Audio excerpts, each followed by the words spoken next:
Hello? Yeah, hello, Jeff. Hey, how's I'm it going? calling from Arizona. Real good. Look, I'm just curious. I'm a long-time admirer of your work, but I really don't understand why you, of all people, aren't, I'm sorry if this is a sore topic, but aren't pushing back harder against folks like Lee Alexander and Ben Kuchera, who've been really maligning traditional gamers. I mean, there's 1 out of 1,000 trolls that are real idiots. And I know you guys, I'm sure your inbox gets filled with them, but the vast majority of us are not neckbeards, are not basement dwellers, are not losers, are not misogynists. Yeah, so why don't you know that, so why don't you push back harder? I'm not really familiar with their work at this point. Like, I'm not really spending my time going out there and reading what other people are writing about those sorts of things at this stage, Like, yeah.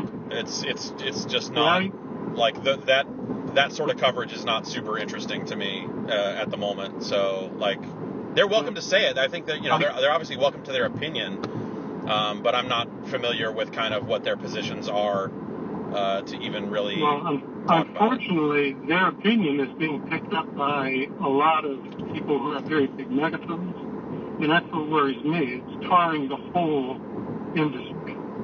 And, developers are scared to death to say anything about this.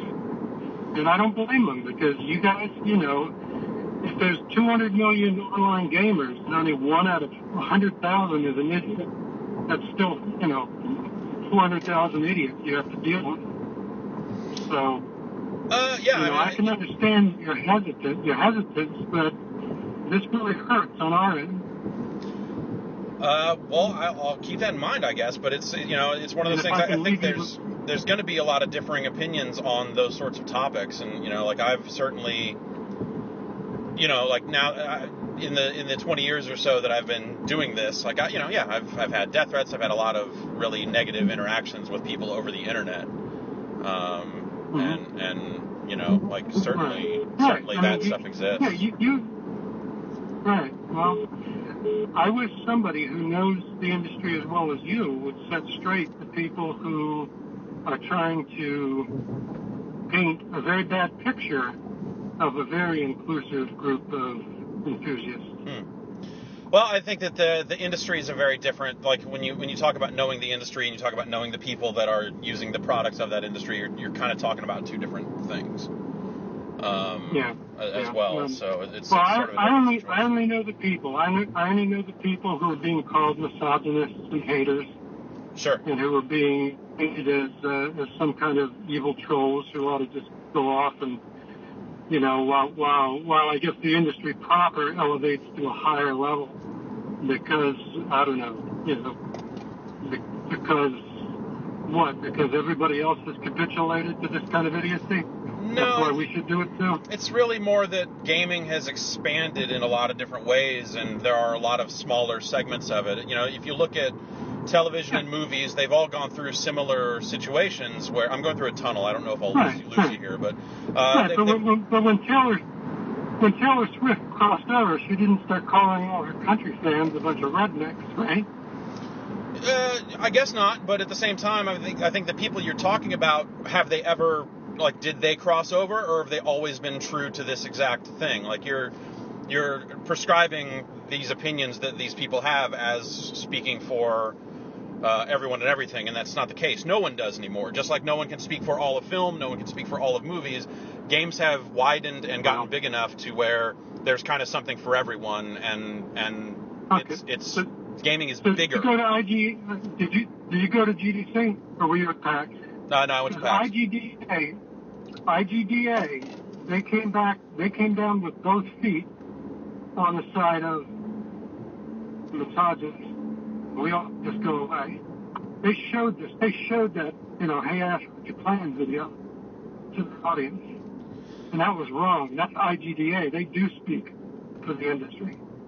But they say they do. And nobody's pushing back. Most of all, the people that we've loved. I mean, you've got such huge gravitas because of what you did years ago. I think that you're looking at you're looking at that stuff You've got, as... you've got gravitas to make a dent in this narrative, and you know that you're trying to control this narrative. That's... Now, I just, you're turning this into a lot of people are going out on the limb. You're turning this into a highly politicized thing when it's instead a very personal thing for the developers that are getting attacked. And to say that there's like attempts to control the narrative, like you're just using the same language that people use when they're talking about the American political system, and it's not that. It's people that are out there working, trying to feed their families, making the products that they think that people want to play, or products that they want to make, that are finding a hard time with that because they're getting attacked, because because the internet has become such a tumultuous and sometimes cesspool of a place that's apparently controversial, that they're just trying to get out there and make a product. So they're striking back with, the hey Ash, what you playing thing is, like they're just taking a sort of a lighthearted approach to it, which only serves to enrage the people that think that this is some serious political issue, when it's actually not. Like it's one of those things where people are approaching this thing like some massive fucking conspiracy, that there's like some cabal working together to do this, but that's actually insane. And the problem with that is like a lot of people out there that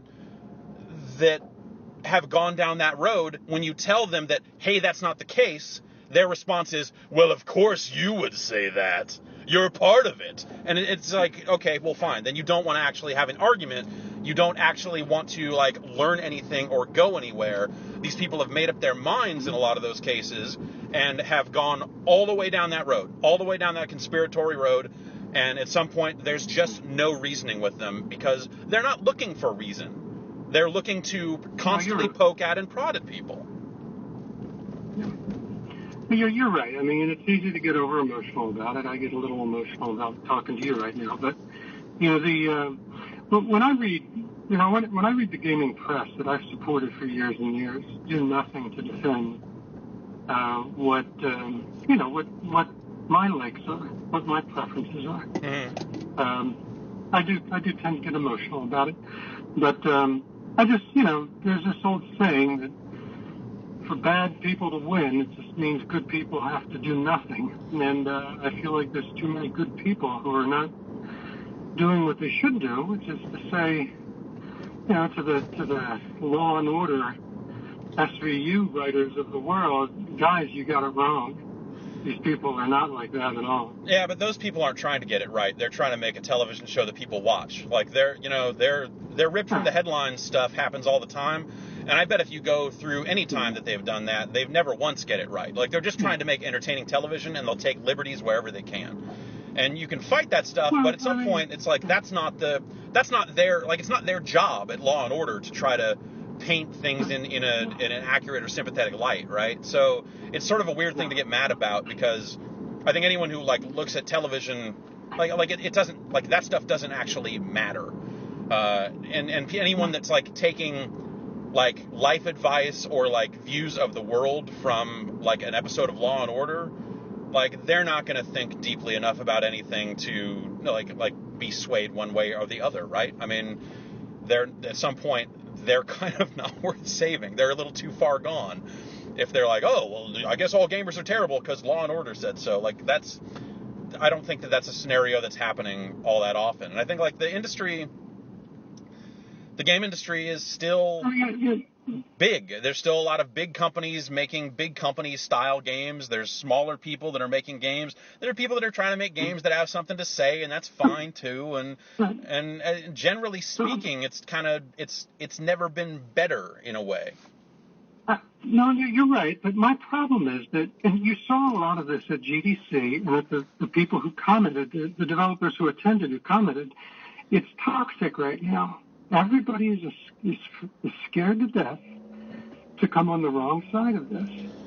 And so there's this implicit, well, those guys who are more traditional, they're just not the folks we want to work with, or we want to write about, or we want to support.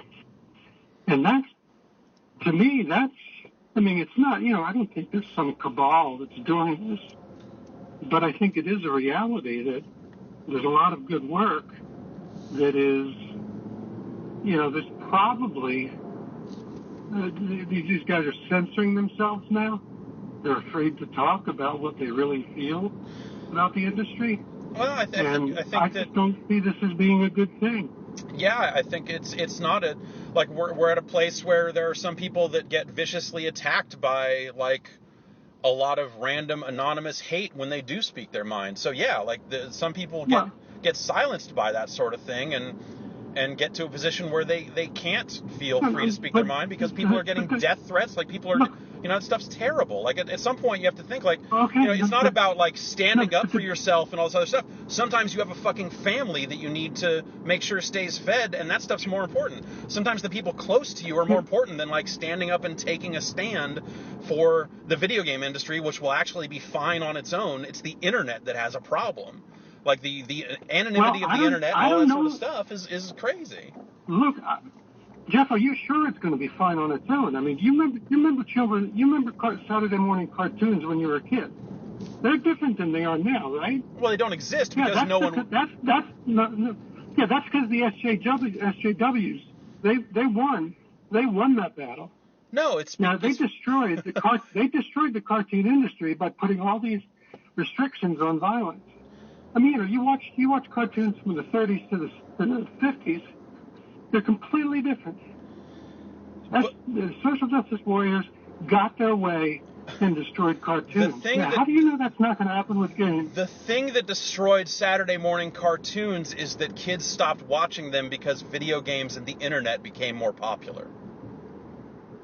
Well, you look at what happened during the 70s. There was legislation passed, all because of the activity of some activists who got a lot of stuff banned. And if you remember, you read the guys who used to work for Hanna-Barbera. They're sitting there 30 years in the industry. They're 60 years old.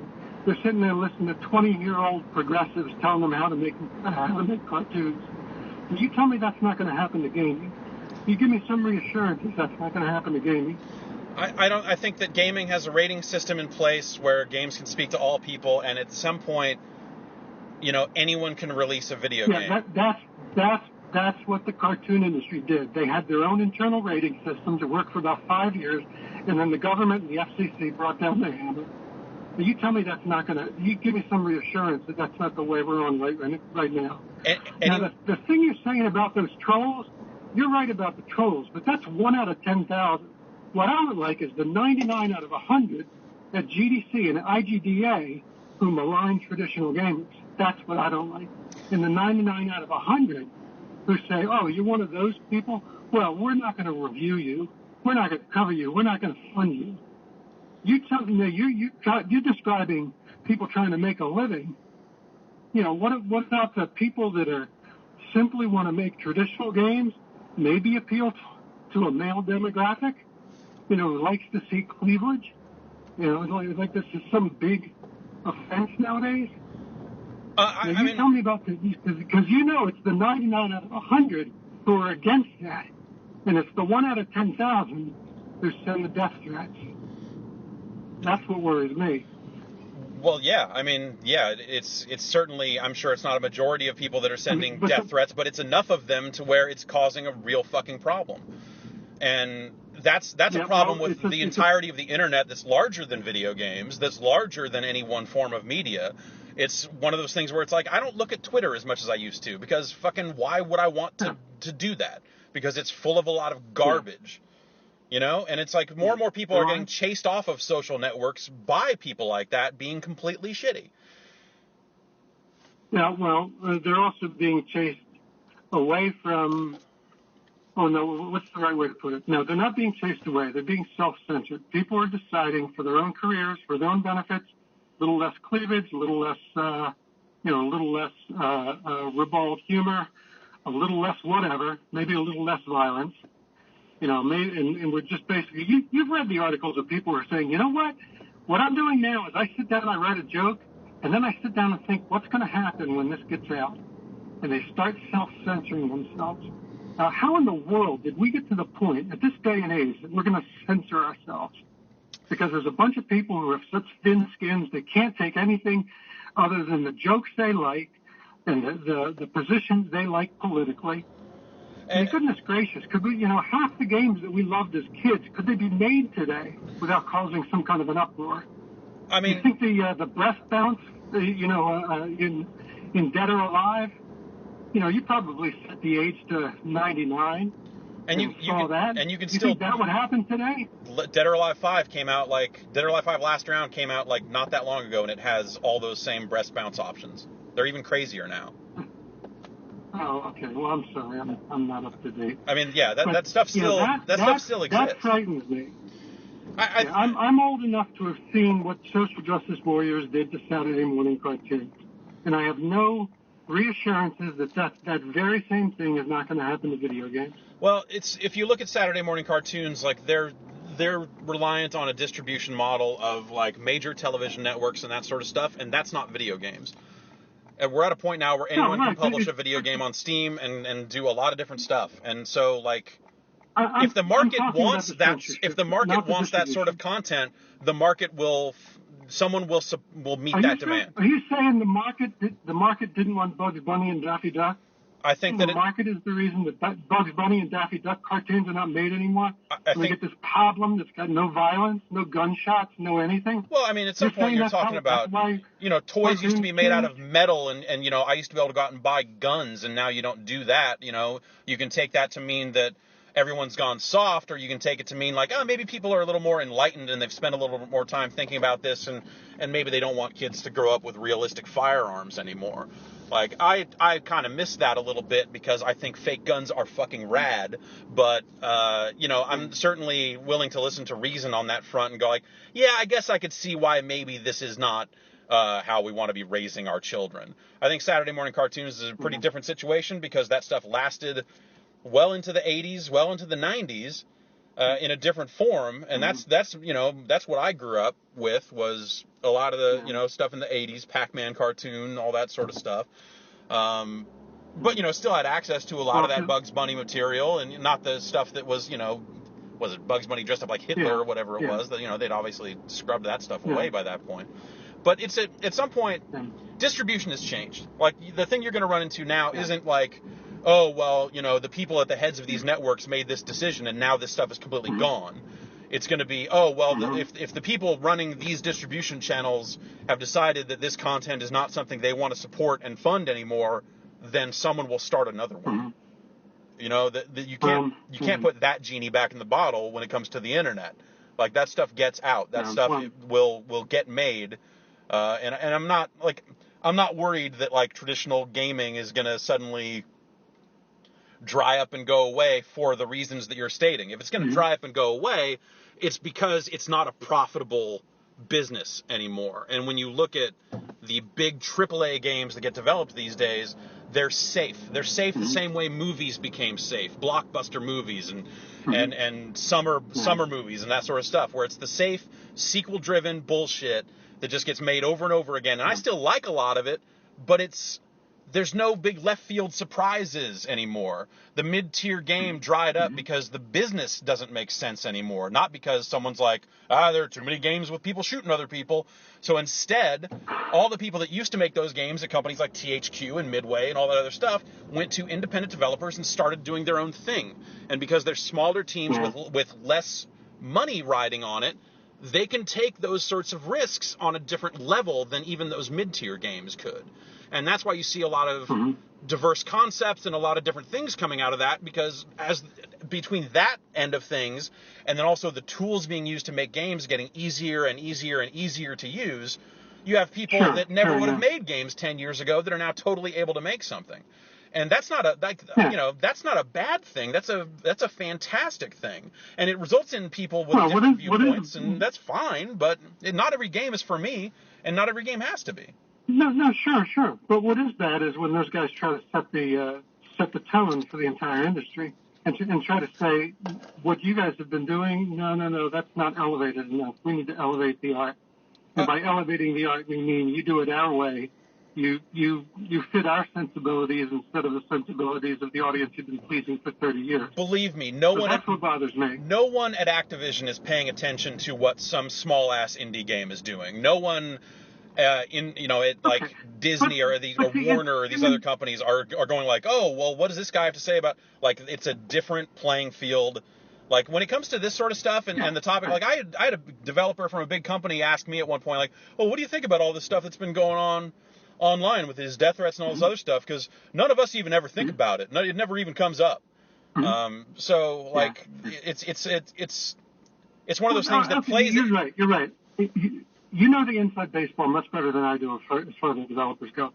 What I don't like is that I'm getting beaten up on the cultural level. This is a culture war. And in the culture war level, they're beating me up right and left. They're insulting me, my kids, my friends, everything. And I don't see anybody with a big megaphone bouncing back. I mean, I make my own stupid YouTube videos. They get nothing. Nothing. We've got this tiny little voice. And meanwhile, these guys are going on TV. They're inspiring TV. They're writing in all of the big trade journals, Time, Newsweek, places like that. We're sitting here saying, hey, please don't beat me up. I'm just doing what I want to do. And don't call me a misogynist. Don't call me a racist. And who's standing up for us? I mean, you got a good point. There is no cabal. It's not a conspiracy. But who's standing up for us when a whole mess of people decide we're gonna make our livings off of maligning you guys?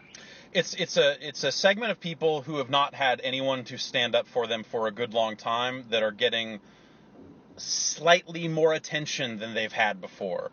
Like, you're viewing it as they are getting all the attention and that it's an attack on you and all that other stuff, but really it's a slight adjustment. They just have the bigger voices. They have the bigger voices now.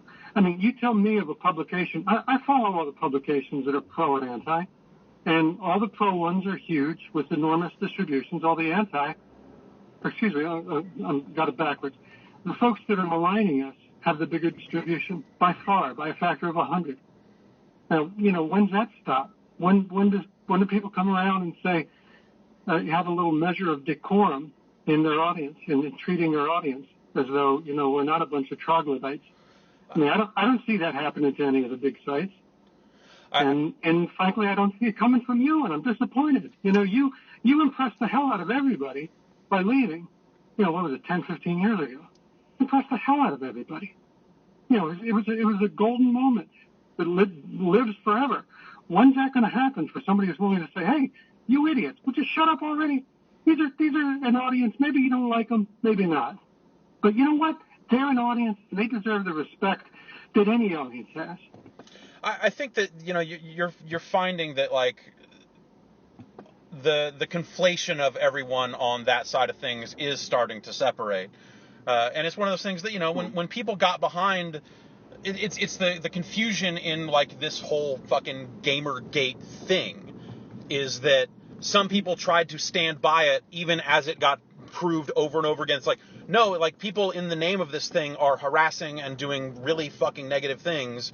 Like, when people tried to say it was about ethics and then try to come to me and say, like, no, this is about ethics and we're really disappointed because, you had such ethics before. It's like, no, you don't fucking understand that it was never, that stuff was never about ethics. And the people that tried to rile it up and make it about ethics were only trying to make things harder for the people that they perceived to be saying things that were damaging to them and their way of life. And that's the thing that I'll admit that when people started suspecting that there was some shabby goings on between indie developers and journalists, I'll admit they shouldn't have done what they did. But they only did that because they thought there was some shabby goings on, that there was some, I'll wash your back, you'll wash mine. So even though the reaction was ridiculous, it did start, I mean, much as you want to say it, if there had been no suspicion that there was some wrongdoing of an ethical nature, none of this would have happened. And that's, you can find suspicion for anything, anywhere you look. I've spent, like, we when we ran GameSpot, we tried up and down to write reviews that were bulletproof, that would be, no one would ever be able to say, oh, there's a bias here, oh, there's this, there's that. And people did anyway. No one fucking cared. It was never about and the number of hours that went into trying to bulletproof those reviews and try to make, those kind of common arguments go away was a huge waste of time, because the people that might make those arguments aren't making it from a rational place. They're making it because they're fans of a console, they're fans of this, they're fans of that, and that same mentality is driving a lot of this stuff on a different level now. I agree. I mean, there's not a city news editor who doesn't get 28-page single-spaced rants a week. That's just the nature of publishing, and you have to. I mean, that shouldn't be the reaction to the trolls of the world should not define how you treat your whole audience, and that's what seems to be going on here. I think that the whole audience. I mean, at GDC, there was no subtlety at GDC. It was, you're either on our side or on their side. And that is very troubling. Most people at GDC went to talks that were about AI and graphic design. Like, you're talking about GDC as if it was some big flashpoint, and it's not. It's people making business deals. And I've seen the pictures. All the people with funny hair and hats, they were at the feminist ones, and all the serious guys were at the we're listening to Mark Sermon, or what's his name, the Doom guy. So, but the fact is, they didn't, IGDA, they did not sit down and come up with a session on, hey, what's appropriate to do and not to do with a game journalist. They did not come up with any kind of a guideline, but they did come up with about, 15 different sessions on basically the role of transgender in gaming, the role of of new audiences. I mean, there was a boatload of stuff if you were in favor of quote unquote elevating the game industry to some kind of a new direction. But if you wanted to address the issue of, hey, when does it get a little dicey, what you've been doing with the journalists, while you're trying to get your indie game published. There was not a session for that. Well, your mistake there is assuming that game developers care about that sort of stuff. They're in the business of selling games, and because they're in the business of selling games, the onus of that ethical transaction is purely on my side of things, because people on the other side are trying to take advantage of every little thing they can. And if they can exploit anything and turn that into sales, then hey, good on them. And so it's on us on some level to be like, okay, well, we're not going to, we have our shit sewn up. We are not going to pay attention to that end of things. I mean, that's fair enough. Twice a year, legal sends me stuff about the foreign corruptions policy, and what we have to follow legally. And you guys don't have something like that. Good for you. But, don't be surprised then if there isn't a segment of the audience that says, hey, buddy, I'm reading you, for your honest opinion, not to hear, you paraphrase a press release that somebody's whispered in your ear after sending you a laptop. Yeah. And that kind of transparency, that's, if there had been no concern that kind of stuff was going on, then none of this would have ever happened. The stuff you're talking about, the overreaction to it was bad. The stuff that you're talking about, though, the case you're even talking about of hey, I'm going to send you an expensive item, and then